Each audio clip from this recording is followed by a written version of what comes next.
Hands up who's got a long backswing they have never been able to fix. Well, this video is for you. Welcome back to the channel, guys. Today we're talking about long backswings and most notably with the driver. In yesteryear, John Daly was a biggie. He had a big backswing, he was a big fella, and he could hit it a long way. Most people now are tending to see golf swings getting shorter. And when you've got a backswing that looks something like this, and you're hitting that golf ball way right or way left, it all gets a little bit frustrating. Let's kick us off by what we are tending to see as a golfer. You'll tend to see a backswing where the club shaft is pointing down the back and you're hitting golf shots with a swing that looks that long. Well, if you were hitting the golf ball that straight, you probably wouldn't have too much of a problem with it. But I'm pretty sure that when you are making your backswings, you're hitting shots and they look something like that. A big wanger out to the right, lost ball 4. Grab yourself another one, drop it over your shoulder and press on. Today, I want to give you some insights into how you can shorten up that backswing every time. It's really important to grasp, if you're going to shorten up the backswing, you need to increase the power. If you make a backswing shorter, it feels like you're doing less.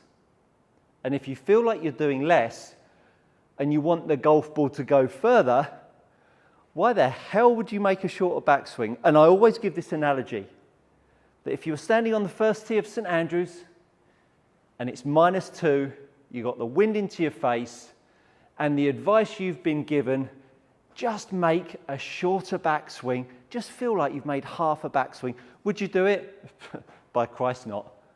Because you've got -2 that feels like -10 with the wind into your face and you need to get it out there a long way.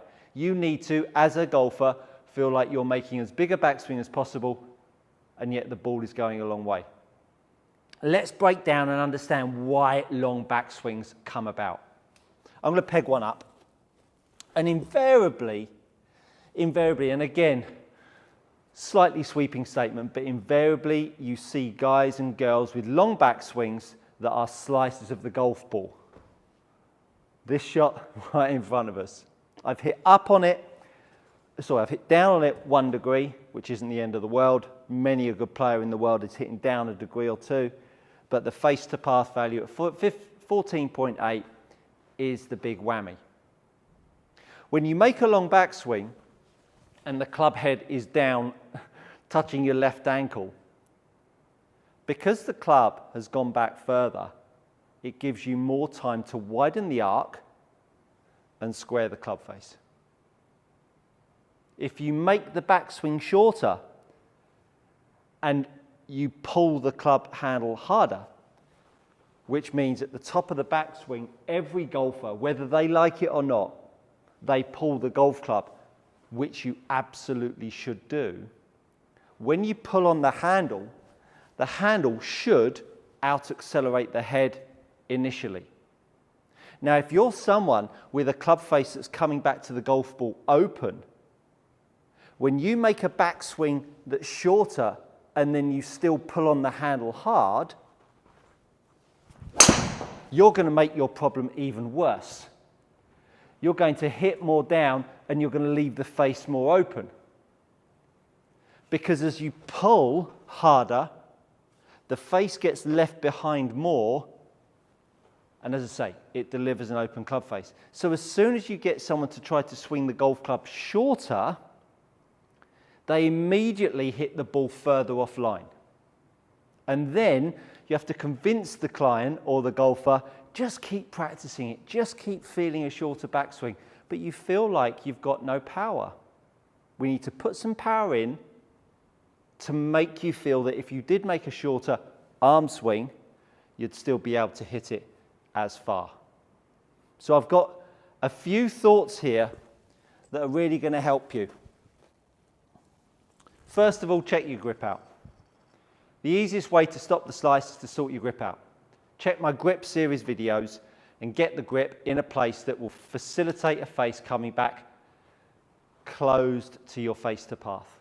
This will stop the slice. Job done. Sort your grip out.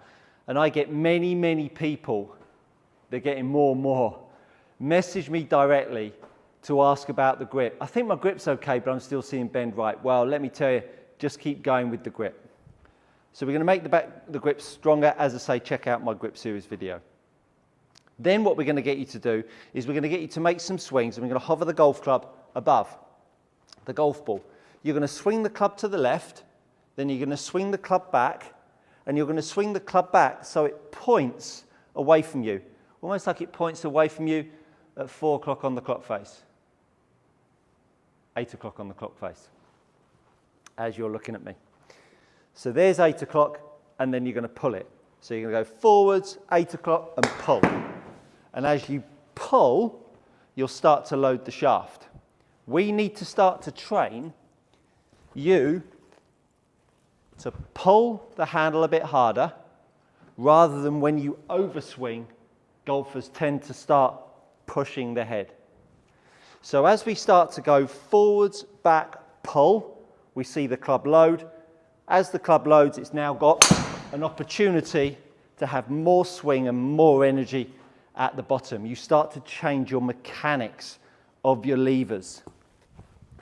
So then we go a few of those, hover it, forwards, back, pull, forwards, back, pull, and you'll start to now feel how this golf club loads and swings. And now all of a sudden, you can see how this golf ball is coming out, granted low because I'm swinging at low speed, but now I've changed the byproduct of the face to path value. The minute the club then starts hitting the golf ball straight, and you're doing it from such a short swing, you'll start to really feel the chemistry of the pull, the load, and the swing. If you can feel those ingredients, all of a sudden, we can create what it feels like down here, just a little bit further back. So now we go forwards, left arm parallel to the floor with no wrist set. Forwards, parallel to the floor with the left arm with no wrist set. Pull, so it's now loaded, and then swing. So again, we're changing the dynamics of the way the levers work. Pulling the golf club, loading the shaft, will really start to generate some stored energy for your downswing. And then we can go a fraction further with the left arm, 10 o'clock if you like, again with no wrist set. Go back, left arm, load, swing. As I say, we're changing the chemistry of how these levers start to work.